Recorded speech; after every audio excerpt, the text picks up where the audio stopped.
So participatory management എന്ന് പറയുമ്പോൾ അതിൽ നമുക്കറിയാം, ഒരു ഓർഗനൈസേഷൻ ആയിക്കോട്ടെ അല്ലെങ്കിൽ ഒരു ഇൻസ്റ്റിറ്റ്യൂഷൻ ആയിക്കോട്ടെ, എന്ത് തന്നെയാണെങ്കിലും ഒരു സ്കൂൾ ആണെന്നുണ്ടെങ്കിലും ഒക്കെ അതിന്റെ ടോപ്പ് ലെവലിൽ അതിന് നമ്മളിങ്ങനെ ഡിവൈഡ് ചെയ്തിട്ടുണ്ടാവും. ടോപ്പ്, മിഡില്, ലോവർ എന്ന് പറഞ്ഞിട്ട് ഡിവൈഡ് ചെയ്തിട്ടുണ്ടാവും അല്ലെ. അതിൽ ഓരോ ലെവൽസിലും ഓരോ എംപ്ലോയീസ് ഉണ്ടാവും. ഇപ്പൊ ഇവിടെ പാർട്ടിസിപ്പേറ്ററി മാനേജ്മെന്റ് കാര്യത്തിൽ പറയുമ്പോൾ ഇത് ആക്ച്വലി ഒരു എല്ലാവരെയും ഇൻക്ലൂഡ് ചെയ്യിപ്പിക്കുന്ന രീതിയിലുള്ള ഒരു മാനേജ്മെന്റ് ആണ് അല്ലെ. ഇവിടെ employees at all levels are actively involved in decision making and problem solving. Problem സോൾവിങ്ങിന്റെ കാര്യം ആയിക്കോട്ടെ അല്ലെങ്കിൽ ഡിസിഷൻ മേക്കിംഗ് ആയിക്കോട്ടെ, ഇതിലെല്ലാം എന്താണ്, എല്ലാ എംപ്ലോയീസിനും എല്ലാ ലെവലിലും, അത് ടോപ്പ് ലെവൽ ആവാം, മിഡിൽ ലെവൽ ആവാം, ലോവർ ആവാം, പക്ഷെ ഈ 3 ലെവൽസിലും വരുന്ന ആളുകൾക്ക് ആക്റ്റീവ്ലി ഇൻവോൾവ് ചെയ്യാൻ പറ്റുന്ന ഒരു മാനേജ്മെന്റ് ആണ് പാർട്ടിസിപ്പേറ്ററി മാനേജ്മെന്റ് എന്ന് പറയുന്നത്. അതിന്റെ ഒരു ഡിസിഷൻ മേക്കിംഗ് സ്റ്റൈൽ എങ്ങനെയാണ്? അത് ഡെമോക്രാറ്റിക് ആണ്, കൊളാബറേറ്റീവ് ആണ്. കാരണം decisions are made through discussion അല്ലെ. അവിടെ ഒരുപാട് ആളുകളുണ്ട്. അതിൽ ഓരോ ലെവൽസിലും അതിപ്പം ഒരു എന്താ പറയാ, ഒരു മാനേജ്മെന്റ് അല്ലെങ്കിൽ ഒരു മാനേജർ, അതും അല്ലാന്നുണ്ടെങ്കിൽ അതിന്റെ താഴെ വരുന്ന വർക്കേഴ്സ് അല്ലെ, ഇവരെ എല്ലാവരെയും ഇൻക്ലൂഡ് ചെയ്തിട്ടുള്ള ഒരു ഡിസ്കഷൻ ആയതുകൊണ്ട് തന്നെ അതൊരു കൊളാബറേറ്റീവ് പ്രോസസ് ആണ്. അതേപോലെ തന്നെ ഒരു എന്താ പറയാ, ഒരു ഡെമോക്രസി ഫോളോ ചെയ്യുന്നതും കൂടിയാണ്. ഇനി അതിൽ തന്നെ അതെന്താണ്, ഒരു ഹൈ പാർട്ടിസിപ്പേഷൻ അവിടെ വരുന്നുണ്ട്. കാരണം പൊതുവെ ഒരു ഇൻസ്റ്റിറ്റ്യൂഷൻ എടുത്തു കഴിഞ്ഞാൽ നമുക്കറിയാം, അവിടെ പൊതുവെ പാർട്ടിസിപ്പേറ്ററി മാനേജ്മെന്റ് അല്ല വരാറുള്ളത് അല്ലെ. ഒരു മാനേജർ ഒരു ഡിസിഷൻ എടുക്കുന്നു, ദെൻ എന്താണ്, വർക്കേഴ്സ് അല്ലെ എംപ്ലോയീസ് അത് ഒബേ ചെയ്യുന്നു. ഇങ്ങനെയാണ് യൂഷ്വലി വരാറുള്ളത്. പക്ഷേ പാർട്ടിസിപ്പേറ്ററി മാനേജ്മെന്റ് കാര്യത്തിലാവുമ്പോൾ എന്താണ്, വർക്കേഴ്സിന് തന്നെ അവരുടെ ഐഡിയാസ് അല്ലെ, അവരുടെ ഒപ്പീനിയൻസ്, അവരുടെ വ്യൂസ് എല്ലാം അവർക്ക് അവിടെ കോൺട്രിബ്യൂട്ട് ചെയ്യാൻ പറ്റും. ഫീഡ്ബാക്ക്, സജഷൻസ് എല്ലാം കൊടുക്കാൻ പറ്റും. അതുകൊണ്ട് തന്നെ അവിടെ ഒരു ഹൈ പാർട്ടിസിപ്പേഷൻ ആണ് നടക്കുന്നത്. ഇനി കമ്മ്യൂണിക്കേഷന്റെ കാര്യത്തിലാണെന്നുണ്ടെങ്കിലോ അതൊരു 2-way കമ്മ്യൂണിക്കേഷൻ ആണ്. ഇവിടെ ഒരു open dialogue between managers and employees ആണ് അല്ലെ.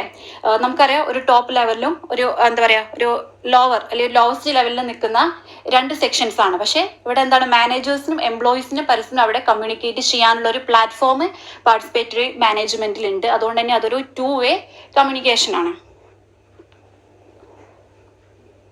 ഓക്കെ, സോ ദെൻ നെക്സ്റ്റ്, ഇപ്പൊ നമുക്കറിയാം, നമ്മുടെ ഒരു വീട്ടിലൊക്കെ ആണെന്നുണ്ടെങ്കിൽ മുതിർന്ന ആളുകൾ ഡിസിഷൻസ് എടുക്കുന്നു, നമ്മൾ അവരുടെ ഒരു ഡിസിഷൻ, അവരുടെ ഒപ്പീനിയൻ നമ്മൾ ഫോളോ ചെയ്യുന്നു എന്നുള്ള രീതിക്കാണെന്നുണ്ടെങ്കിൽ നമ്മൾ അത്ര എന്താണ്, ഹൈലി സാറ്റിസ്ഫൈഡ് ആയിരിക്കൂല. എന്നാൽ നേരെ തിരിച്ച് നമ്മളോട് ഒപ്പീനിയൻസ് ഒക്കെ ചോദിക്കുകയാണെന്നുണ്ടെങ്കിൽ നമുക്ക് ഫീൽ ചെയ്യുന്നതാണ്, നമ്മളെ റെസ്പെക്ട് ചെയ്യുന്നുണ്ട് അല്ലെങ്കിൽ നമ്മളെ വാല്യൂ ചെയ്യുന്നുണ്ട് എന്നുള്ളൊരു ഫീൽ നമുക്ക് വരൂലേ. അതേപോലെയാണ് ഒരു ഇൻസ്റ്റിറ്റ്യൂഷനിൽ വർക്ക് ചെയ്യുന്ന എംപ്ലോയീസിനും അവർക്ക് എന്താ പറയുക, അവരും കൂടി അതിൽ ഇൻവോൾവ് ആകുമ്പോൾ അവരെയും വാല്യൂ ചെയ്യുന്ന പോലെയും അല്ലെങ്കിൽ അവർക്കൊരു റെസ്പെക്ട് കിട്ടുന്ന പോലെ ഉണ്ടാവും. അതുകൊണ്ട് തന്നെ അവിടെ ഒരു ഹയർ ജോബ് സാറ്റിസ്ഫാക്ഷനും കൂടിയാണ് വരുന്നത്. അതാണ് അവർക്ക് കിട്ടാവുന്ന ഒരു മോട്ടിവേഷൻ എന്ന് പറയുന്നത്. സോ ദെൻ നെക്സ്റ്റ് പോയിന്റ് എന്ന് പറയുന്നത് ഫ്ലെക്സിബിലിറ്റി ആണ് അല്ലെ. കാരണം ഇവിടെ ഇപ്പോൾ എല്ലാവരുടെ അടുത്തുനിന്നും സജഷൻസ് എടുക്കുന്നുണ്ട്, എല്ലാവരുടെയും ഒപ്പീനിയൻസ് എല്ലാം കൺസിഡർ ചെയ്യുന്നുണ്ട്. അതുകൊണ്ട് തന്നെ പെട്ടെന്നൊരു ചേഞ്ച് വേണമെന്നുണ്ടെങ്കിൽ അവരുടെ റൂൾസിലൊക്കെ ഒരു ചേഞ്ച് എല്ലാം പെട്ടെന്ന് വരുത്താവുന്നതാണ്. അതുകൊണ്ട് തന്നെ ഇത് ഫ്ലെക്സിബിൾ ആണ്. പിന്നെ എല്ലാവരും അവരുടേതായിട്ടുള്ള ഐഡിയാസ് അവിടെ ഷെയർ ചെയ്യുന്നതുകൊണ്ട് തന്നെ എന്താണ്, ഓരോ വ്യക്തിയും അവിടെ തിങ്ക് ചെയ്യുന്നുണ്ട്. അതുകൊണ്ട് അവിടെ ഒരു ജസ്റ്റ് ഒരൊറ്റ പേഴ്സണിൽ നിന്നല്ലല്ലോ, ഒരുപാട് പേരിൽ നിന്നാവുമ്പോൾ തന്നെ ഒരുപാട് ഐഡിയാസ് അവിടെ വരുന്നുണ്ട്. പ്രോബ്ലം സോൾവിങ്ങിന്റെ കാര്യത്തിലാണെങ്കിൽ നമുക്ക് ഒരുപാട് ഐഡിയാസ് കിട്ടുന്നുണ്ട്. അതുകൊണ്ട് തന്നെ അവിടെ ഒരു ക്രിയേറ്റിവിറ്റിയും കൂടിയും അവിടെ ഡെവലപ്പ് ചെയ്യുന്നുണ്ട്. പിന്നെ അധികം ഈ ഒരു പാർട്ടിസിപ്പേറ്ററി മാനേജ്മെന്റ് എന്ന് പറയുന്നത് പൊതുവെ കമ്പനീസിൽ കാണാറില്ല. പക്ഷെ എന്നാലും ഒരു ടീം ബേസ്ഡ് ആയിട്ടുള്ള പ്രൊജക്ട് അല്ലെങ്കിൽ എന്താണ്, നമ്മളിപ്പോൾ എംപ്ലോയീസിന് നമ്മൾ വാല്യൂ ചെയ്യുന്ന ഒരു ഓർഗനൈസേഷൻ ഒക്കെ ആണെന്നുണ്ടെങ്കിൽ അങ്ങനെയുള്ള പ്ലാറ്റ്ഫോമിലൊക്കെ നമുക്ക് എന്താണ്, ഒരു പാർട്ടിസിപ്പേറ്ററി മാനേജ്മെന്റ് നമുക്ക് കാണാൻ സാധിക്കും. നിങ്ങൾക്ക് ഇത്ര ക്ലിയർ ആണോ?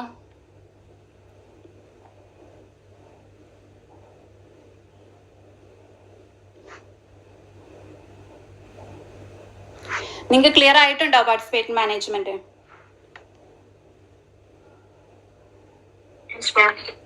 ഓക്കെ, ശരി. So next part advantages of participatory management ആണ്. ശരിക്കും എന്തൊക്കെയായിരിക്കും ഒരു പാർട്ടിസിപ്പേറ്ററി മാനേജ്മെന്റ് അഡ്വാൻറ്റേജസ് വരിക?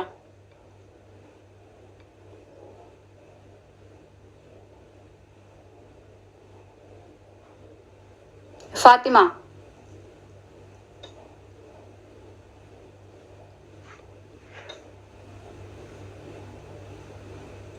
do you have any idea?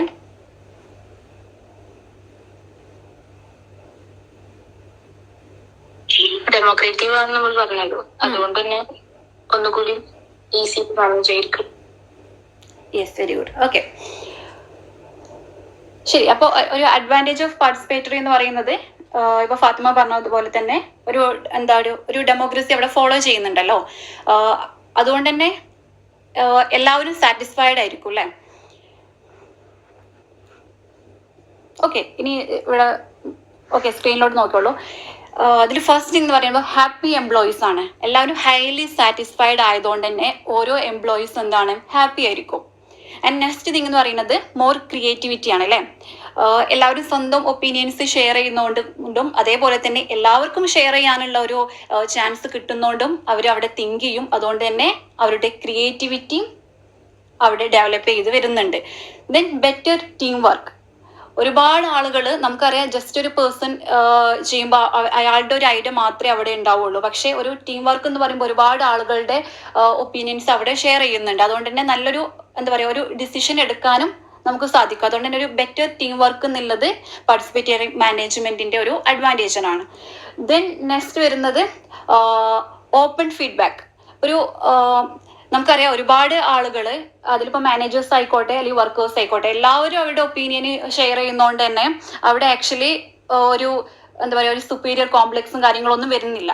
അവിടെ ഒരു ഓപ്പൺ ഫീഡ്ബാക്ക് ആണ് വരുന്നത് അല്ലെ? ആർക്കും അവരുടെ ഒപ്പീനിയൻസ് ഷെയർ ചെയ്യാം, ഫീഡ്ബാക്ക് ഷെയർ ചെയ്യാം, സജഷൻസ് മുന്നോട്ട് വെക്കാം. അതുകൊണ്ട് തന്നെ ഇതിന്റെ ഒരു മെയിൻ ആയിട്ടുള്ള ഒരു അഡ്വാൻറ്റേജ് എന്ന് പറയുന്നത് തന്നെ ഒരു ഓപ്പൺ ഫീഡ്ബാക്ക്, ഒരു 2-way കമ്മ്യൂണിക്കേഷൻ അവിടെ നടക്കുന്നുണ്ട്. ദെൻ ഫ്ലെക്സിബിൾ റൂൾസ് അല്ലെ? നമ്മൾ നേരത്തെ ഓൾറെഡി പറഞ്ഞതാണ്. കാരണം പെട്ടെന്ന് വേണമെന്നുണ്ടെങ്കിൽ ഒരു ചേഞ്ച്, അവരുടെ റൂൾസ്, റെഗുലേഷൻ, പോളിസീസ് ഇതിലൊക്കെ ഒരു പെട്ടെന്ന് ഒരു ചേഞ്ച് അവർക്ക് വേണം എന്നുണ്ടെങ്കിൽ ആ ചേഞ്ച് അവർക്ക് വരുത്താവുന്നതാണ്. അതുകൊണ്ട് തന്നെ ഇതൊരു ഫ്ലെക്സിബിൾ ആണ്. ദെൻ ഷെയർഡ് റെസ്പോൺസിബിലിറ്റി അല്ലെ? ഇവിടെ ഒരൊറ്റ പേഴ്സൺ അല്ലെങ്കിൽ ഒരു മാനേജർ ഒരു ഡിസിഷൻ എടുക്കുക, ഒരു ബാക്കി എംപ്ലോയീസ് അത് ഫോളോ ചെയ്യുക, അത് ഒബേ ചെയ്യുക എന്നുള്ളതല്ല. പകരം എല്ലാവരും ഒന്നിച്ചിട്ടുള്ള ഒരു കൊളാബറേറ്റീവ് പ്രോസസ്സും കൂടി ആയിരിക്കും ഇത്. അതുകൊണ്ട് തന്നെ ഇവിടെ റെസ്പോൺസിബിലിറ്റി ഷെയർഡ് ആണ്.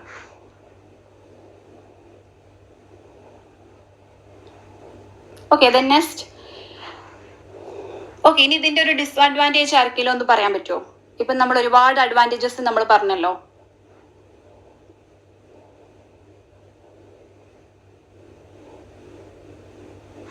എനിവൺ?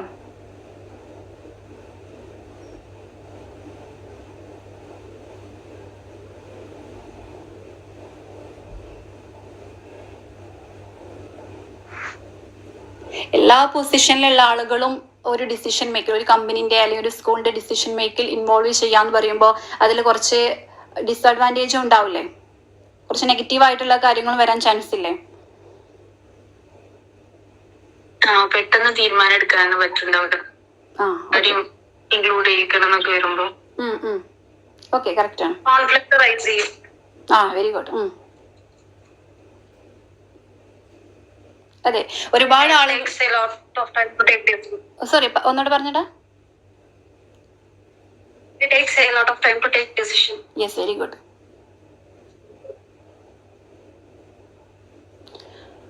ഓക്കെ, ഇപ്പൊ നിങ്ങൾ പറഞ്ഞ പോലെ തന്നെ ഇവിടെ ഡിസിഷൻ മേക്കിംഗ് സ്ലോ ഡൗൺ ചെയ്യും. നമ്മൾ പറഞ്ഞ പൊതുവേ നോൺ പാർട്ടിസിപ്പേറ്ററി മാനേജ്മെന്റ് ആണ് ഒരു ഓർഗനൈസേഷൻ അല്ലെങ്കിൽ ഒരു ഇൻസ്റ്റിറ്റ്യൂഷനിലൊക്കെ ഉണ്ടാവാറുള്ളത്. അതുകൊണ്ട് തന്നെ ജസ്റ്റ് ഒരു പേഴ്സൺ ആളുടെ ഒരു ഒപ്പീനിയൻസ് വെച്ചിട്ട് ആളുടെ ഒരു വ്യൂ പോയിന്റിൽ ഒരു ഡിസിഷൻ എടുക്കുന്നു. അത് ബാക്കിയുള്ളവർ, അവിടുത്തെ വർക്കേഴ്സ് അല്ലെങ്കിൽ അവിടുത്തെ സ്റ്റാഫ് അത് ഫോളോ ചെയ്യാറുള്ളത്. അതുകൊണ്ട് തന്നെ അവിടെ കൂടുതൽ ടൈം എടുക്കുന്നില്ല. പക്ഷെ നമ്മളിവിടെ എല്ലാവരെയും ഇൻക്ലൂഡ് ചെയ്തിട്ട് ഒരു ഡിസിഷൻ എടുക്കുക എന്ന് പറയുമ്പോൾ അത് ഒരുപാട് ടൈം എടുക്കുന്നതാണ് അല്ലേ? കാരണം എല്ലാവരുടെയും ഒപ്പീനിയൻസിലൂടെ നമ്മൾ ഗോ ത്രൂ ചെയ്യണം. എന്നിട്ട് ഒരു ഒപ്പീനിയൻ നമ്മൾ അവിടെ ഒരു ഡിസിഷൻ നമ്മൾ അവിടെ ഫൈനലൈസ് ചെയ്യണം. അതുകൊണ്ട് തന്നെ ഡിസിഷൻ മേക്കിംഗ് എന്നുള്ളത് അവിടെ ഒരു സ്ലോ ഡൗൺ പ്രോസസ് ആയിട്ട് മാറുന്നുണ്ട്. ദെൻ സെക്യൂരിറ്റി ഇഷ്യൂസ് വരും അല്ലേ? കാരണം ഒരു ഒരു ഓർഗനൈസേഷന്റെ തന്നെ ഒരു ഓവറോൾ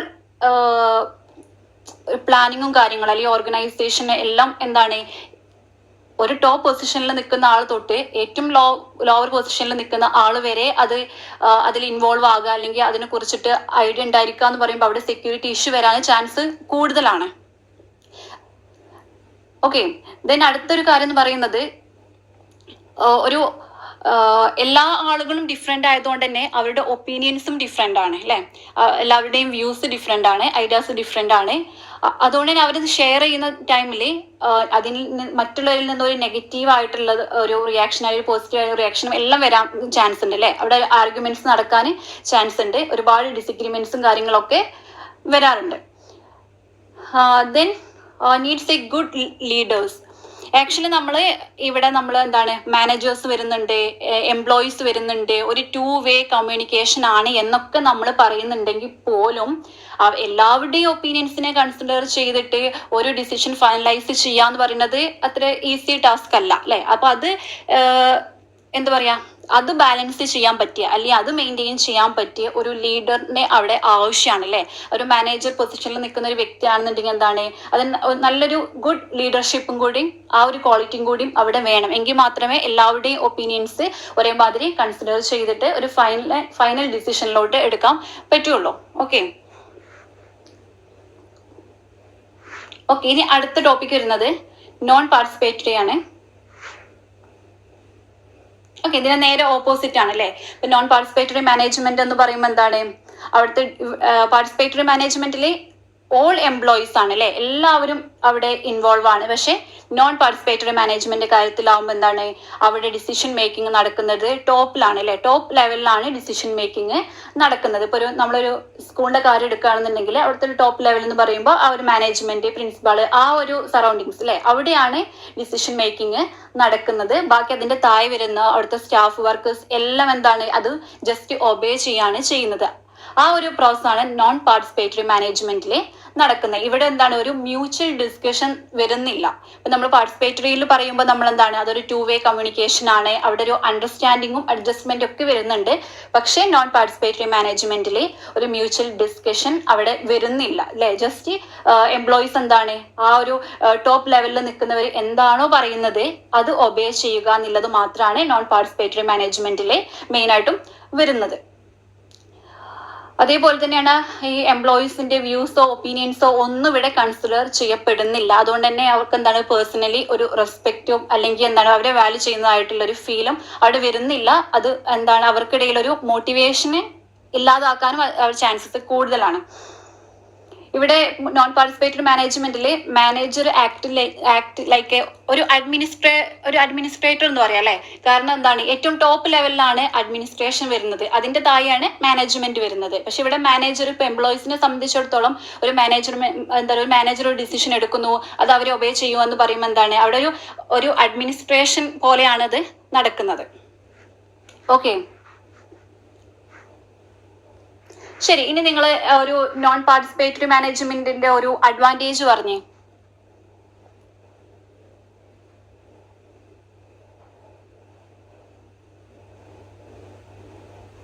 എല്ലാത്തിനും ഒരു അഡ്വാൻറ്റേജും ഒരു ഡിസ്അഡ്വാൻറ്റേജും ഉണ്ടാവുമല്ലോ. അപ്പൊ എന്തായിരിക്കും നോൺ പാർട്ടിസിപ്പേറ്ററി മാനേജ്മെന്റിന്റെ ഒരു അഡ്വാൻറ്റേജ്?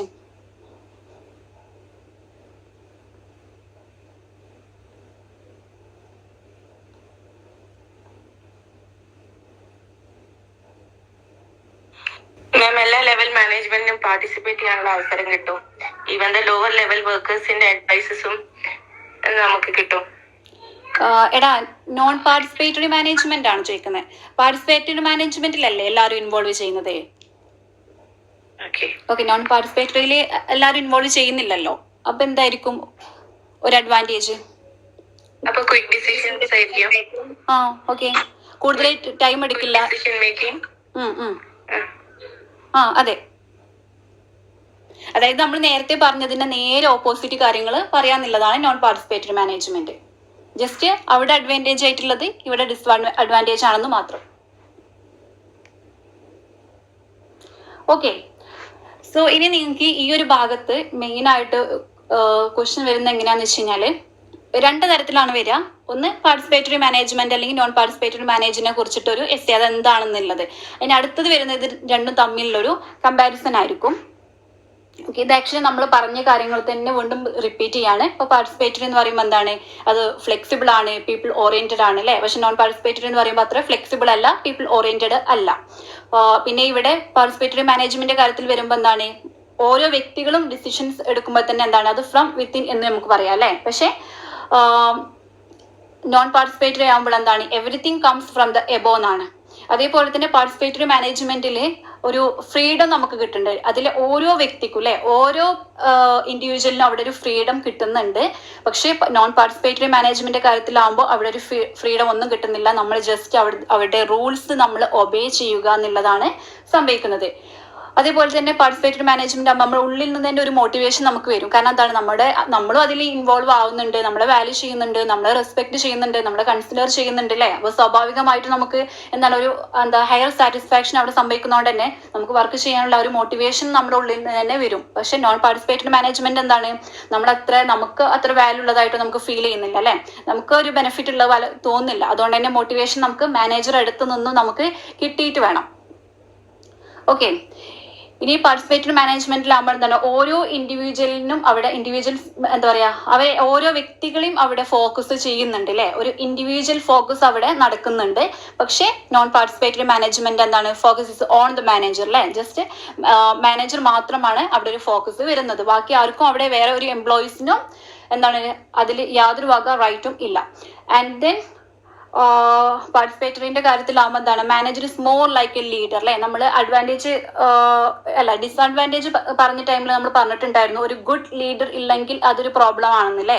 അപ്പൊ ഇവിടെ ഒരു മാനേജർ ഒരു ലീഡർ ആയിട്ട് തന്നെ അവിടെ ആക്ട് ചെയ്യണം.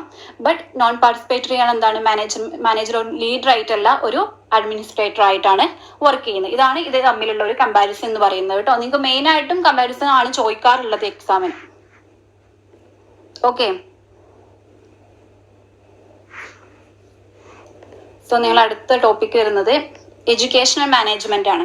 ഇപ്പൊ നമ്മൾ ഒരുപാട് മാനേജ്മെന്റ് എന്ന് പറഞ്ഞാൽ ഡിസ്കസ് ചെയ്തു അല്ലെ. ആദ്യം നമ്മൾ എന്താണ് മാനേജ്മെന്റ് എന്നുള്ളത് ഡിസ്കസ് ചെയ്തിട്ടുണ്ടായിരുന്നു. പിന്നെ സ്കൂൾ മാനേജ്മെന്റ് എന്താണെന്ന് നോക്കി. അതിനുശേഷം participatory management, non participatory management. ഇനി നെക്സ്റ്റ് ടോപ്പിക് വരുന്നത് എഡ്യൂക്കേഷണൽ മാനേജ്മെന്റ് ആണ്.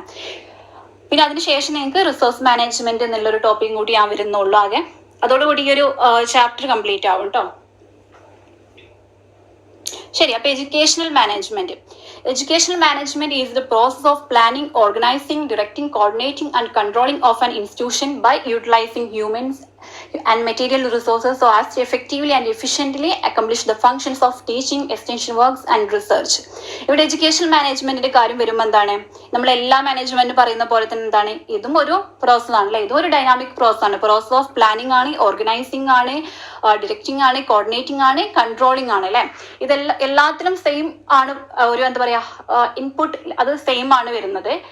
പിന്നെ ആ ഒരു ചേഞ്ച് വരുന്നത് നമ്മൾ ഒരു എഡ്യൂക്കേഷൻ നമ്മൾ ആഡ് ചെയ്യും, അല്ലെങ്കിൽ ഒരു സ്കൂൾ എന്നുള്ളത് നമ്മൾ ആഡ് ചെയ്യും, അല്ലെങ്കിൽ ഒരു റിസോഴ്സ് എന്നുള്ളത് നമ്മൾ ആഡ് ചെയ്യും. പക്ഷെ എല്ലാത്തിനും മീനിങ് ഒന്ന് തന്നെയാണ് വരുന്നത് കേട്ടോ. ഓക്കെ, സോ അപ്പൊ എഡ്യൂക്കേഷൻ മാനേജ്മെന്റ് എന്ന് പറയുമ്പോൾ നമ്മൾ ആ ഒരു സ്കൂളിലാണെന്നുണ്ടെങ്കിൽ അവിടുത്തെ മെറ്റീരിയൽസിനെയും ഹ്യൂമൻസിനെയും ഒക്കെ മാക്സിമം യൂട്ടിലൈസ് ചെയ്തിട്ട് കാര്യങ്ങൾ പ്ലാൻ ചെയ്ത് ഓർഗനൈസ് ഒക്കെ ചെയ്തുള്ള ഒരു പ്രോസസ്സാണ് എഡ്യൂക്കേഷണൽ മാനേജ്മെന്റ് എന്ന് പറയുന്നത്.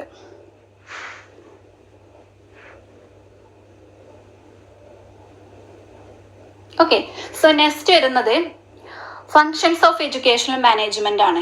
എഡ്യൂക്കേഷൻ മാനേജ്മെന്റിലെ ഫങ്ഷൻസ് എന്തൊക്കെയാണ്? പ്ലാനിങ് വരുന്നുണ്ട്, ഓർഗനൈസിങ് വരുന്നുണ്ട്, controlling, direction, coordination, evaluation, recording and reporting. എന്തായിരിക്കും ഇതിലെ എഡ്യൂക്കേഷണൽ മാനേജ്മെന്റിലെ പ്ലാനിങ് കൊണ്ട് ഉദ്ദേശിക്കണേ?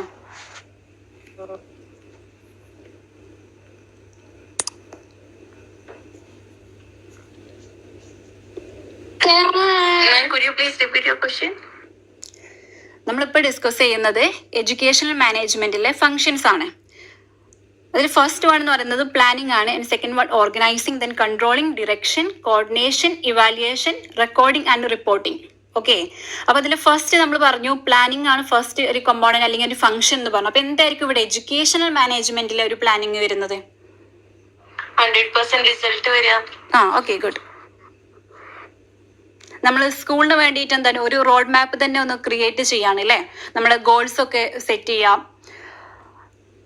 ഓക്കെ, എന്ത് പഠിപ്പിക്കണം എന്നുള്ളത് ഡിസൈഡ് ചെയ്യുക, എത്രത്തോളം നമ്മൾ അത് അച്ചീവ് ചെയ്യണം എന്നുള്ളത് ഡിസൈഡ് ചെയ്യുക. ഇതൊക്കെയാണ് ഒരു പ്ലാനിങ്ങിന്റെ ഭാഗമായിട്ട് വരുന്നത്. Okay, then organising. ഓർഗനൈസിങ് ആ പ്ലാനിനെ ഇംപ്ലിമെന്റ് ചെയ്യാം ഡിഫറെന്റ് ഡിപ്പാർട്ട്മെന്റ് ആയിട്ടും. അതെ, അതേപോലെ അവിടെയുള്ള റിസോഴ്സസ് ഒക്കെ ഡിഫറെന്റ് അതോറിറ്റിയും റെസ്പോൺസിബിലിറ്റിയും കൊടുത്തിട്ട്. Okay, very good. ഓക്കെ, അതാണ് ഓർഗനൈസിങ് എന്ന് വരുന്നത് അല്ലേ. ഒരു ഓവറോൾ ഓർഗനൈസിങ് ആണ് വരുന്നത്. ഫോർ എക്സാമ്പിൾ എന്താ പറയുക, അപ്പോൾ അവിടെയുള്ള റിസോഴ്സസ് അതെല്ലാം ഒന്ന് അറേഞ്ച് ചെയ്യാം. ആ ഒരു എന്താണ് അവരുടെ പ്ലാൻ അത് വർക്ക് ചെയ്യാൻ പറ്റുന്ന രീതിയിൽ റിസോഴ്സസിനെ നമ്മൾ അറേഞ്ച് ചെയ്യാം. അതേപോലെ തന്നെ ഓരോ ക്ലാസ്സിലും ഓരോ ടീച്ചേഴ്സിനെയും അസൈൻ ചെയ്ത് കൊടുക്കുക അല്ലേ. ഓരോ ഗ്രേഡിലും ഏത് ടീച്ചറാണ് സ്യൂട്ടബിൾ ആയിട്ടുള്ളത് അവരുടെ ക്വാളിഫിക്കേഷൻ വെച്ചിട്ട് അത് അസൈൻ ചെയ്ത് കൊടുക്കുക എന്നുള്ളതാണ് ഓർഗനൈസേഷനിൽ മറ്റൊരു കാര്യം വരുന്നത്. അതേപോലെ തന്നെ ക്ലാസ് റൂമിന് ആവശ്യമായിട്ടുള്ള മെറ്റീരിയൽസ് എല്ലാം ഒന്ന് സെറ്റപ്പ് ചെയ്യാം. ദെൻ പിന്നെ എങ്ങനെയാണ് അത് ഫങ്ഷൻ ചെയ്യേണ്ടതെന്നുള്ളത് ഷെഡ്യൂൾ ചെയ്യാം. അങ്ങനെ സ്മൂത്ത് ആയിട്ടൊന്ന് റൺ ചെയ്യാൻ വേണ്ടിയിട്ട് ഇതിലൊരു ഷെഡ്യൂള്. ഇതൊക്കെയാണ് ഓർഗനൈസിങ്ങിൽ ഓൾമോസ്റ്റ് വരുന്നത്. ആൻഡ് ദെൻ ഇവിടെ കൺട്രോളിങ് എന്നുള്ളതുകൊണ്ട് എന്തായിരിക്കും ഉദ്ദേശിച്ചിട്ടുണ്ടാവുക? കൺട്രോളിങ് ആ ടീച്ചർ ഓരോ ഡിപ്പാർട്ട്മെന്റിന് അതിൻ്റെതായ സുപ്പീരിയേഴ്സിനൊക്കെ ഇൻട്രൊഡ്യൂസ് ചെയ്യുക. സബോർഡിനേറ്റ് സുപ്പീരിയർ റിലേഷൻഷിപ്പ് ആരൊക്കെ ആയിരിക്കും നമ്മള് റിപ്പോർട്ട് ചെയ്യേണ്ടതെന്ന് പറഞ്ഞു കൊടുക്കുക. എന്നിട്ട് നമ്മൾ ചെയ്ത പ്ലാനിങ്ങും ഇതെല്ലാം പെർഫെക്റ്റ് ആണോ നോക്കുക. ലാസ്റ്റ് പറഞ്ഞ പോയിന്റ്. ഓക്കെ, നമ്മളൊന്ന് മോണിറ്റർ ചെയ്യുക അല്ലേ. നമ്മൾ ഓരോരുത്തരെ ഏൽപ്പിച്ചിട്ടുള്ള ഫങ്ഷൻസ് ഒക്കെ കൃത്യമായിട്ടാണോ പോകുന്നത് എന്നുള്ള ഒരു പ്രോസസ്സിനെ നമ്മൾ മോണിറ്റർ ചെയ്യാന്നുള്ളതാണ് ഇവിടെ കൺട്രോളിങ് കൊണ്ട് ഉദ്ദേശിക്കുന്നത്. ഓക്കെ, ആൻഡ് ദെൻ ഇവിടെ ഒരു ഡിറക്ഷൻ എന്നുള്ളതുകൊണ്ട് എന്തായിരിക്കും? ലീഡർഷിപ്പ് ആയിരിക്കും അല്ലേ. പ്രോപ്പർ ട്രെയിനിങ് കൊടുക്കുക, ഗൈഡ്ലൈൻസ് കൊടുക്കുന്നത്. അതെ, പ്രോപ്പറായിട്ട് ഒരു ഗൈഡൻസ് കൊടുക്കുക, അവരെ മോട്ടിവേറ്റ് ചെയ്യുക. ഇതൊക്കെയാണ് ഒരു ലീഡർഷിപ്പ് കൊണ്ട് ഇവിടെ ഉദ്ദേശിക്കുന്നത്. ആൻഡ് ദെൻ കോർഡിനേഷൻ, ഡിഫറെന്റ് ഡിപ്പാർട്ട്മെന്റിന്റെ എല്ലാം കോമൺ ഗോളിലേക്ക് മോട്ടിവേറ്റ് ചെയ്യുക. Okay, very good. എല്ലാ എന്താ പറയാ ഡിഫറെന്റ് പാർട്സ് ഓഫ് ദ ആ ഒരു സ്കൂൾ എന്താണ് ഒന്നിച്ച് വർക്ക് ചെയ്യല്ലേ, വർക്ക് ടുഗദർ വെൽ അല്ലേ. അതാണ് ഇവിടെ കോർഡിനേഷൻ കൊണ്ട് ഉദ്ദേശിക്കുന്നത്. ആൻഡ് ദെൻ ഇവാലുവേഷൻ, നമ്മൾ ഇതുവരെ ചെയ്തതൊക്കെ കറക്റ്റ് ആണോ നോക്കുക. എല്ലാം നമ്മൾ ഒന്ന് ചെക്ക് ചെയ്യാം അല്ലേ. സ്റ്റാൻഡേർഡ് പ്ലാനും ആക്ച്വൽ പ്ലാനും തമ്മിൽ കമ്പയർ ചെയ്ത് നോക്കുക. Okay, very good. ഓക്കെ, ഇപ്പൊ ഒരു പ്രിൻസിപ്പാളിന്റെ ഭാഗത്താണെന്നുണ്ടെങ്കിൽ എന്താണ് ടീച്ചേഴ്സിന് കൊടുത്തിട്ടുള്ള ജോബ് അത് അവരെ ഏത് ജോബിനാണ് അസൈൻ ചെയ്തിട്ടുള്ളത് അത് അവർ കൃത്യമായിട്ട് ചെയ്യുന്നുണ്ടോ, കൃത്യമായിട്ടാണ് അവിടെ ഫങ്ഷൻ ചെയ്യുന്നതെന്നുള്ളത് ചെക്ക് ചെയ്യുക. അതേപോലെ തന്നെ സ്റ്റുഡൻസിന്റെ കാര്യം എടുക്കുകയാണെന്നുണ്ടെങ്കിൽ എന്താണ് ആ ടീച്ചേഴ്സ് അവിടെ ഇവാലുവേറ്റ് ചെയ്യണം സ്റ്റുഡൻസിനെ അല്ലേ, ത്രൂ ടെസ്റ്റിലെ ഒരു എക്സാമിലൂടെയോ. അതേപോലെ തന്നെ എന്താണ് ജസ്റ്റ് നിങ്ങൾ പഠിച്ചിട്ടില്ലേ ഫോർമേറ്റീവ്, അതേമാതിരി അങ്ങനത്തെ കുറച്ച് ടെസ്റ്റുകൾ നിങ്ങൾ പഠിച്ചിട്ടില്ലേ, ഫോർമേറ്റീവ് ആൻഡ് സമ്മേറ്റീവ് എന്നൊക്കെ പറഞ്ഞാണ്ട് അസസ്മെന്റ്. ഓക്കെ, അങ്ങനെയുള്ള ടെസ്റ്റുകളും കാര്യങ്ങളൊക്കെ ഒന്ന് ഇവാലുവേറ്റ് ചെയ്യുക. അതേപോലെ തന്നെ ഇപ്പൊ പ്രിൻസിപ്പാൾ ആണെന്നുണ്ടെങ്കിൽ ടീച്ചേഴ്സിന്റെ പെർഫോമൻസിനെ ഇവാലുവേറ്റ് ചെയ്യുക അല്ലെ. അങ്ങനെ മൊത്തത്തിൽ ആ സ്കൂളിന്റെ തന്നെ ഓവറോൾ ഒരു സക്സസ് ഉണ്ടാവുമല്ലോ അതിനെ ഇവാലുവേറ്റ് ചെയ്യാന്നുള്ളതാണ് അല്ലെ. അതിനെന്താ പറയാ ആ ഒരു മൊത്തത്തിൽ ആ ഒരു വർക്കിംഗ് നല്ല രീതിയിലാണോ, ഇനി ഇംപ്രൂവ്മെന്റ്സ് എന്തെങ്കിലും ഉണ്ടോ എന്നുള്ളതൊക്കെ ഐഡന്റിഫൈ ചെയ്യുക. ഇതൊക്കെയാണ് ഇവാലുവേഷനിലൂടെ വരുന്നത്. So next recording and reporting എല്ലാം പ്രോപ്പർ ആയിട്ട് പ്രോഗ്രസ് കാർഡ് പോലെ ആക്കിയിട്ട് അതിൻ്റെതായ അതോറിറ്റിയിൽ റിപ്പോർട്ട് ചെയ്യാം. അതെ. ഓക്കെ, സ്റ്റുഡൻസിന്റെ ഗ്രേഡ് കാർഡ് ആണെന്നുണ്ടെങ്കിലും അറ്റൻഡൻസ് ആണെന്നുണ്ടെങ്കിലും അല്ലെങ്കിൽ ടീച്ചേഴ്സിന്റെ പെർഫോമൻസ് ആണെന്നുണ്ടെങ്കിലും അല്ലെങ്കിൽ എന്തെങ്കിലുമൊക്കെ ഫൈനാൻഷ്യൽ ആയിട്ടുള്ള കാര്യങ്ങളൊക്കെ ആണെന്നുണ്ടെങ്കിൽ അതെല്ലാം റെക്കോർഡ് ചെയ്യാന്നുള്ളതാണ് അല്ലേ. And then reporting to the top level management about the progress. അതെ, നമ്മൾ ഈ പ്ലാൻ ചെയ്തത് അറ്റൈൻ ചെയ്തിട്ടുണ്ടോ എന്ന് റിപ്പോർട്ട് ചെയ്യാം.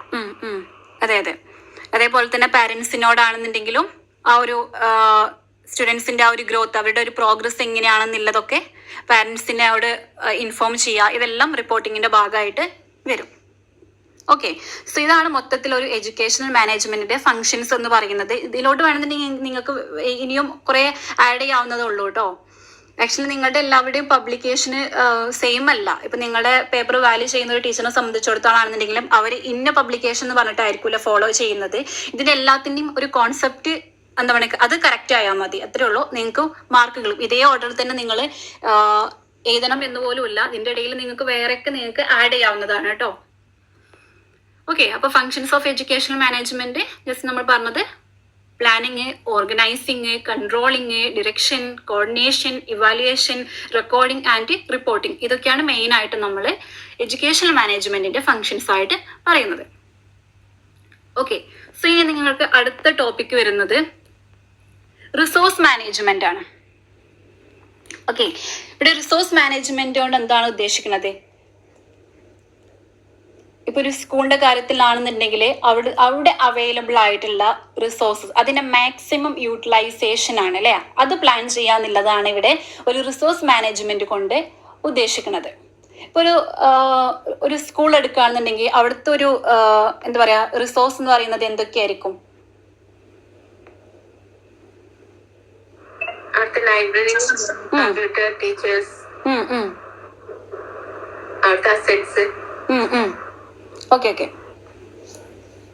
Very good. നമ്മളത് ജസ്റ്റ് ഒന്ന് ഡിവൈഡ് ചെയ്തിട്ട് നമ്മൾ പറയുകയാണെന്നുണ്ടെങ്കിൽ നമുക്ക് ഇതിന് മുന്നത്തെ ക്ലാസ്സിലൊക്കെ ഞാൻ പറഞ്ഞിട്ടുണ്ടായിരുന്നു, റിസോഴ്സ് മാനേജ്മെന്റിൽ ഹ്യൂമൻ റിസോഴ്സ് എന്ന് പറഞ്ഞാണ്ട് വരുന്നുണ്ട് അല്ലേ. അവിടുത്തെ സ്റ്റാഫ്, ടീച്ചേഴ്സ് ആയിക്കോട്ടെ, അല്ലെങ്കിൽ അവിടെ അതിൻ്റെ അണ്ടറിൽ വർക്ക് ചെയ്യുന്ന അസിസ്റ്റന്റ് ടീച്ചേഴ്സ് ആയിക്കോട്ടെ, പിയോണൊക്കെ ആയിക്കോട്ടെ, അവരൊക്കെ എന്താണ് ഹ്യൂമൻ റിസോഴ്സിലാണ് വരുന്നത്. ഓക്കെ, ആൻഡ് ദെൻ അടുത്തത് വരുന്നത് എന്താണ്? ഒരു മെറ്റീരിയൽ അല്ലെങ്കിൽ ഒരു ഫിസിക്കൽ റിസോഴ്സ് എന്ന് വരും അല്ലേ. ഇപ്പൊ സെമിന പറഞ്ഞ പോലെ ലൈബ്രറി, ഇതൊക്കെ ഒരു ഫിസിക്കൽ റിസോഴ്സിന്റെ അണ്ടറിൽ വരുന്ന കാര്യങ്ങളാണ്. ഇനി അടുത്തൊരു റിസോഴ്സ് എന്ന് പറയുന്നത് എന്തായിരിക്കും? ഇതേപോലെ തന്നെ ഇമ്പോർട്ടന്റ് ആയിട്ടുള്ളത്. ഇപ്പൊ നമ്മൾ ഹ്യൂമൻ റിസോഴ്സ് പറഞ്ഞു, ഫിസിക്കൽ റിസോഴ്സ് എന്ന് പറഞ്ഞു. ഇത് രണ്ടും വിസിബിൾ ആയിട്ടുള്ള കാര്യമാണ്, ഹ്യൂമനും അതേപോലെ തന്നെ മെറ്റീരിയൽസ് അല്ലെങ്കിൽ ഫിസിക്കൽ എന്ന് പറയുന്നത്. അതിന് കൂടെ വളരെ ഇമ്പോർട്ടന്റ് ആയിട്ടുള്ള ഒരു റിസോഴ്സും കൂടി വരുന്നുണ്ട്. എന്തായിരിക്കും അത്? Finance. Yes yes, very good.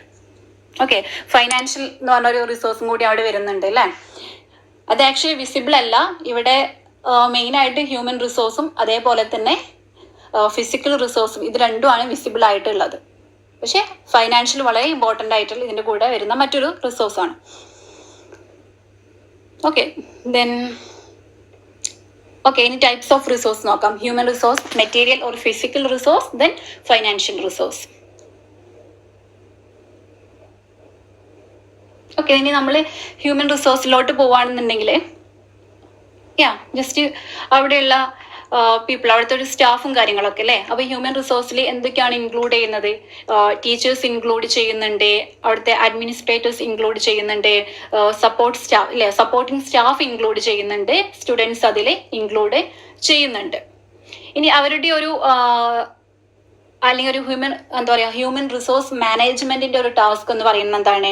അവിടെ ക്വാളിഫൈഡ് ആയിട്ടുള്ള ടീച്ചേഴ്സിനെ അല്ലെങ്കിൽ സ്റ്റാഫിനെയൊക്കെ ഹയർ ചെയ്യാന്നുള്ളത് അല്ലെ. പിന്നെ ഓരോരുത്തർക്കും ഓരോ ഗ്രേഡിനും ഓരോ ടീച്ചേഴ്സിന്റെയും ക്വാളിഫിക്കേഷൻ വെച്ചിട്ട് അവരെ അസൈൻ ചെയ്ത് കൊടുക്കണം. Okay, assigning roles and responsibilities. Then അടുത്തത് വരുന്നത് training and professional development. Actually ഇവിടെ ചില സ്കൂളുകളിലൊക്കെ റീസെന്റ് സ്റ്റാർട്ട് ചെയ്തിട്ടുണ്ടല്ലോ. അവിടുത്തെ കുട്ടികളുടെ സ്കില്ല് മാത്രമല്ല, ടീച്ചേഴ്സിന്റെ സ്കില്ലിനും ഇമ്പോർട്ടൻസ് കൊടുത്തുങ്ങാണ്ട് ടീച്ചേഴ്സിന്റെ സ്കില്ലും ഡെവലപ്പ് ചെയ്യാൻ വേണ്ടിയിട്ടുള്ള പ്ലാറ്റ്ഫോം എല്ലാം പുതിയതായിട്ട് സ്റ്റാർട്ട് ചെയ്യുന്നുണ്ടല്ലോ. ഓക്കെ, അപ്പോൾ അവിടെ മെയിൻ ആയിട്ട് ഇങ്ങനെയുള്ള പ്രോഗ്രാം കുട്ടികളുടെ മാത്രമല്ല, സ്റ്റുഡൻസിന്റെ മാത്രമല്ല, ടീച്ചേഴ്സിന് വേണ്ടിയിട്ടുള്ള ട്രെയിനിങ് പ്രോഗ്രാംസും അവരുടെ ഒരു പ്രൊഫഷണൽ ഡെവലപ്മെന്റിന് വേണ്ടിയിട്ട് ചെയ്യുന്ന കാര്യങ്ങളെല്ലാം ഇതിലെ ഹ്യൂമൻ റിസോഴ്സിന്റെ ടാസ്കുകളിൽ വരുന്ന കാര്യങ്ങളാണ്. Then performance evaluation and motivation അല്ലെ. മോട്ടിവേഷൻ എന്ന് പറയുമ്പോൾ ഇപ്പോൾ ഒരു ഓർഗനൈസേഷൻ ആണെന്നുണ്ടെങ്കിൽ അവിടെയുള്ള മാനേജറിന്റെ ഭാഗത്തു നിന്നും എംപ്ലോയീസിന് വരുന്ന അല്ലെങ്കിൽ എംപ്ലോയീസിന് കിട്ടുന്ന ഒരു മോട്ടിവേഷൻ. ഇപ്പോൾ ഒരു സ്കൂളിലാണെന്നുണ്ടെങ്കിൽ ഒരു പ്രിൻസിപ്പാൾ അവിടെയുള്ള ടീച്ചേഴ്സിനെ ഇവാലുവേറ്റ് ചെയ്യുന്നത് അല്ലെ. ഇവിടെ ഹ്യൂമൻ റിസോഴ്സ് എന്ന് പറയുമ്പോഴും ശരിക്കും നമ്മൾ നേരത്തെ പറഞ്ഞതുപോലെ ഓരോ ലെവൽസ് ആയിട്ട് അവിടെ വരുന്നുണ്ട്. പ്രിൻസിപ്പാൾ വരുന്നുണ്ട്, ടീച്ചേഴ്സ് വരുന്നുണ്ട്, സ്റ്റാഫ് വരുന്നുണ്ട് അല്ലെ, അഡ്മിനിസ്ട്രേറ്റേഴ്സ് വരുന്നുണ്ട്, സ്റ്റുഡൻസ് വരുന്നുണ്ട് അല്ലെ. എല്ലാം ഓരോന്നിന്റെയും ഹൈ പൊസിഷനിൽ തൊട്ട് മേലെ നിൽക്കുന്നത് ആരാണോ അവരാണ് അതിനെ ഒരു മാനേജ് ചെയ്യുന്നത് കാര്യങ്ങൾ. ഇപ്പൊ സ്റ്റുഡൻസിന്റെ കാര്യത്തിലാണെന്നുണ്ടെങ്കിൽ അവിടെ ടീച്ചേഴ്സ് ആയിരിക്കും വരിക, ടീച്ചേഴ്സിന്റെ കാര്യത്തിലാണെന്നുണ്ടെങ്കിൽ അവിടെ പ്രിൻസിപ്പാൾ അല്ലേ, പിന്നെ അതിന്റെ കൂടെ നമ്മൾ മാനേജ്മെന്റ് അഡ്മിനിസ്ട്രേറ്റേഴ്സ് എന്നെല്ലാം നമ്മൾ പറയുന്നത്. ഓക്കെ, ഇതൊക്കെയാണ് ഹ്യൂമൻ റിസോഴ്സിലോട്ട് മെയിൻ ആയിട്ടും വരുന്നത്.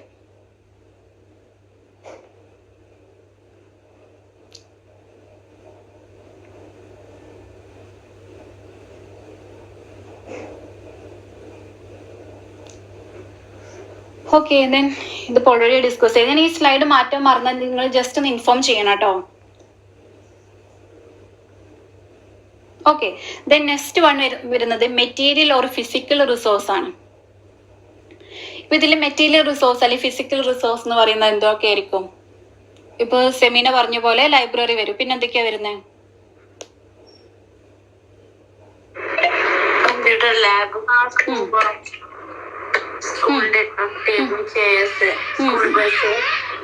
സ്കൂൾ ബസ് എല്ലാം. ഓക്കെ ജിൻഷ് എന്തോ പറഞ്ഞല്ലോ, ജിൻഷ് പറഞ്ഞത് ക്ലിയർ ആയില്ല.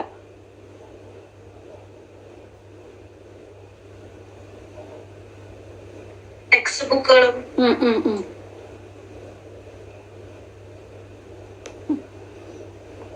ഓക്കെ ഓൾറെഡി ഞാനിവിടെ കാണിക്കുന്നു. Okay building itself is A material physical resource. School building, ground, smart classes ഉണ്ടെങ്കിൽ അത്. Very good, smart class. Okay okay അവിടെ ആവശ്യമായിട്ടുള്ള മെറ്റീരിയൽസ് അല്ല അല്ലേ? ഓക്കെ ഇപ്പൊ ഇവിടെ മെറ്റീരിയൽ റിസോഴ്സ് എന്ന് പറയുമ്പോൾ എന്താണ്? ഫിസിക്കൽ ഐറ്റംസ് ആണ് വരുന്നത്. ടെക്സ്റ്റ് ബുക്ക് ആവാം, അല്ലെങ്കിൽ നമ്മളെ ലാബിൽ വരുന്ന എക്യുപ്മെന്റ്സ് ആയിരിക്കാം, കമ്പ്യൂട്ടേഴ്സ്, ഫർണിച്ചേഴ്സ്, ഇതെല്ലാം നമ്മുടെ മെറ്റീരിയൽ റിസോഴ്സിന്റെ അണ്ടറിൽ വരുന്ന കാര്യങ്ങളാണ്. ഇനി ഒരു മാനേജ്മെന്റ് ടാസ്ക് എന്താണ് അവിടെ വരുന്നതിൽ അല്ലെ? ആവശ്യമായിട്ടുള്ള കാര്യങ്ങൾ പർച്ചേസ് ചെയ്യുക, അത് മെയിൻറ്റെയിൻ ചെയ്യുക, അത് സപ്ലൈ ചെയ്യുക, അതിന്റെ പ്രോപ്പർ ആയിട്ടുള്ള ഡിസ്ട്രിബ്യൂഷൻ അല്ലെ, especially text book to students. And then എന്താ പറയുക, പ്രിവെന്റിങ് വേസ്റ്റ്, തെഫ്റ്റ്, ഇങ്ങനെയുള്ള കാര്യങ്ങളൊക്കെയാണ് നമ്മുടെ ഒരു മെറ്റീരിയൽ അല്ലെങ്കിൽ ഫിസിക്കൽ റിസോഴ്സിന്റെ അണ്ടറിൽ വരുന്നത്. ഇപ്പൊ മെറ്റീരിയൽസ് വരുന്നത് ഏതൊക്കെയാണ് നമ്മൾ പറഞ്ഞു? Text book, lab equipments, computers, furnitures ഒക്കെയാണ് അല്ലെ? അവിടെ ഒരു മാനേജ്മെന്റ് ടാസ്ക് നടക്കുന്ന എന്തൊക്കെയാണ്? അതെല്ലാം പർച്ചേസ് ചെയ്യുക, അത് അതുപോലെ തന്നെ മെയിൻറ്റെയിൻ ചെയ്ത് കൊണ്ടുപോകണം അല്ലെ, കൃത്യമായിട്ട് സപ്ലൈ ചെയ്യണം അല്ലെ, ഒരു പ്രോപ്പർ ഡിസ്ട്രിബ്യൂഷൻ അവിടെ ആവശ്യമുണ്ട്. ഇതൊക്കെയാണ് മെറ്റീരിയൽസ് അല്ലെങ്കിൽ ഫിസിക്കൽ റിസോഴ്സിന്റെ അണ്ടറിൽ വരുന്ന കാര്യങ്ങൾ. ഓക്കെ സോ ഫൈനൽ ടോപ്പിക് എന്താണ് ലാസ്റ്റ് വരുന്നത്? ഫൈനാൻഷ്യൽ റിസോഴ്സ് ആണ്.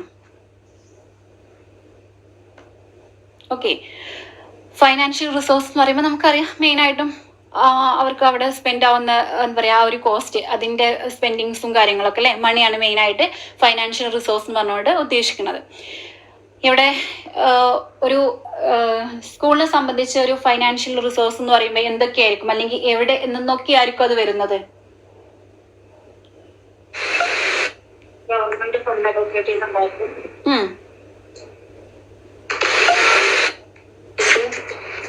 Management through. അതെ ഗവൺമെന്റ് ഫണ്ട്, മാനേജ്മെന്റ്, ചെറു ചാരിറ്റി ഉണ്ടായിരിക്കും.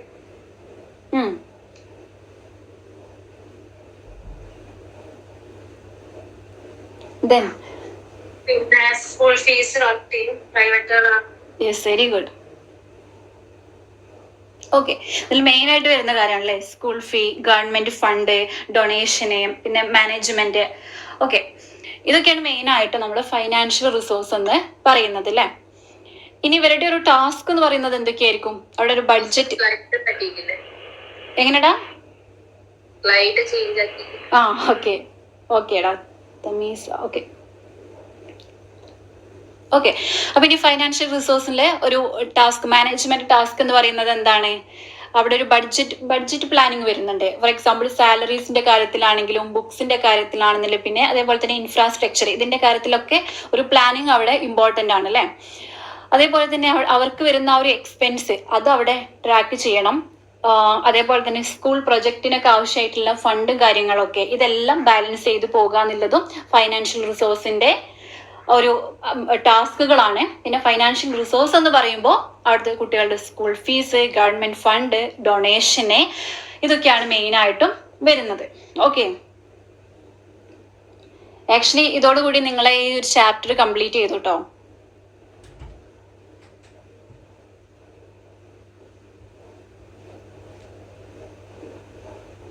ഇത് നിങ്ങൾക്ക് ഏതെങ്കിലും ഒരു ഡൗട്ട്സ് ഉണ്ടോ?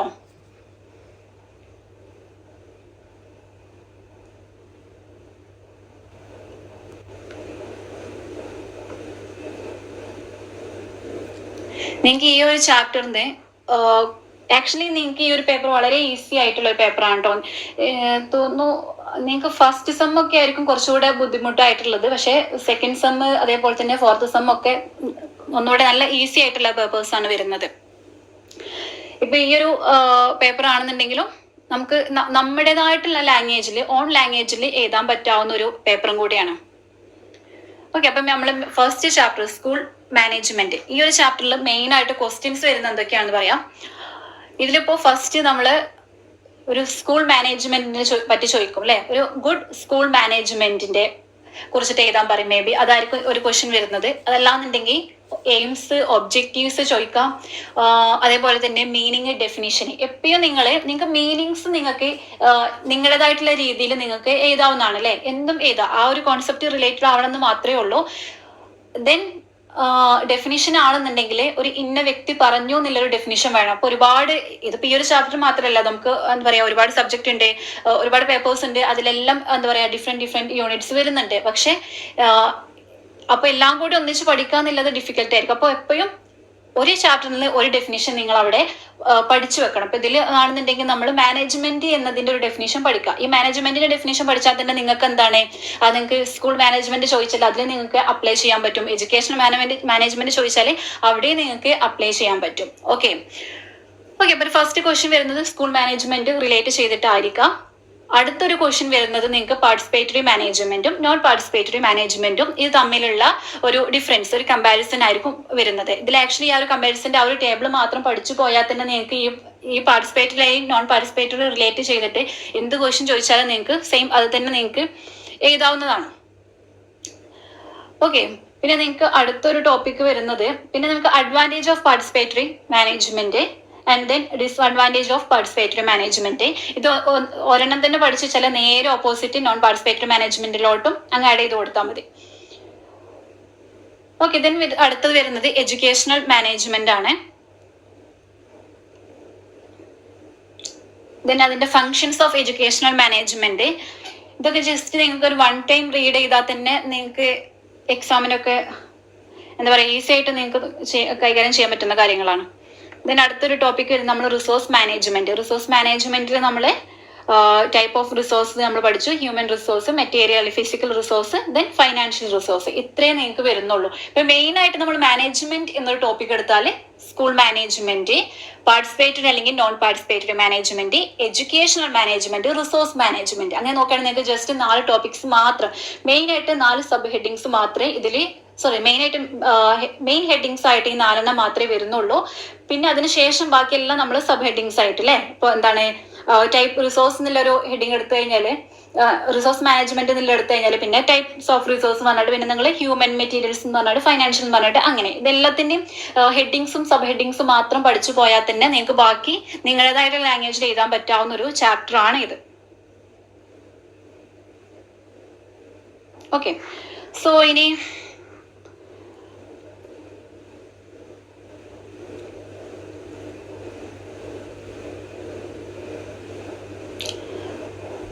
ഓക്കെ, ഇതിൽ ഇനി ഫങ്ഷൻസ് ഓഫ് എഡ്യൂക്കേഷണൽ മാനേജ്മെന്റ് ഒന്ന് പറഞ്ഞേ.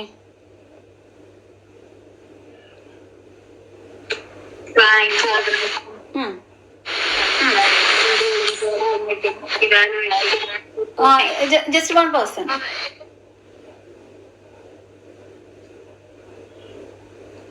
Planning, organizing, controlling, directing, reporting, evaluating, coordinating. Okay, good. ശരി, ദെൻ ഓക്കെ, എത്ര ടൈപ്സ് റിസോഴ്സ് മാനേജ്മെന്റ് ആണ് വരുന്നത്? ഇനി വേറൊരാൾ പറഞ്ഞു. 3 ടൈപ്സ് ആണ് വരുന്നത്. ഓക്കെ, ദെൻ ആ ഒരു 3 ടൈപ്സ് റിസോഴ്സ് മാനേജ്മെന്റ് ഏതൊക്കെയാണ്? Next person.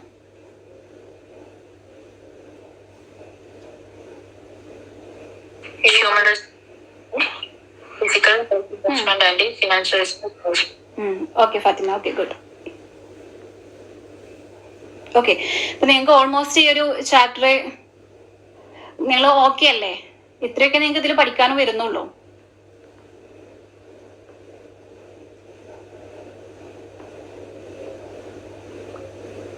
നിങ്ങൾക്ക് എന്തെങ്കിലും ഡൗട്ട്സ് ഉണ്ടോ ഇനി ഈ ഒരു ചാപ്റ്ററിൽ?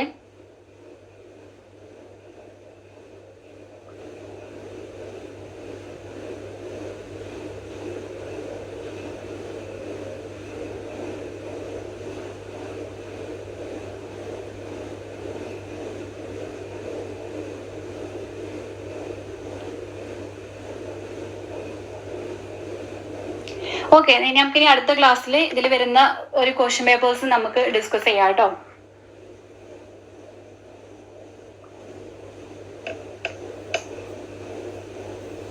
ഓക്കെ ശരി. എങ്ങനെയാടാ? PPT ഞാൻ ഇപ്പൊ തന്നെ ഷെയർ ചെയ്യാം. ഓക്കെ ഓക്കെ ശരി. എങ്കിൽ എല്ലാവരും എന്നാ ക്ലാസ് ലീവ് ചെയ്തോളൂ എന്നാ.